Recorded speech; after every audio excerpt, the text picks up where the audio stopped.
ময়মনসিংহের হালুয়াঘাটে আলোচিত content creator Ismail হোসেনকে পুলিশ হেফাজতে নেওয়া হয়েছে।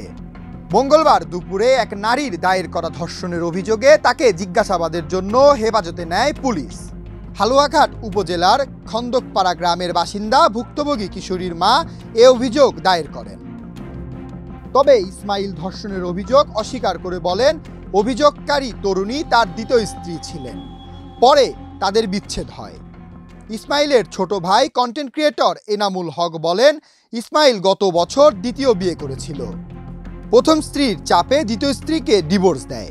সেই ক্ষোভে এমন অভিযোগ আনা হয়েছে। এ ব্যাপারে থানায় মিটিং হচ্ছে। এ বিষয়ে হালুয়াঘাট থানার ওসি মোহাম্মদ মাহবুবুল হক বলেন, ইসমাইলের বিরুদ্ধে ধর্ষণের অভিযোগ হলেও এখন জানা গেছে ভুক্তভোগী তরুণী তার দ্বিতীয় স্ত্রী।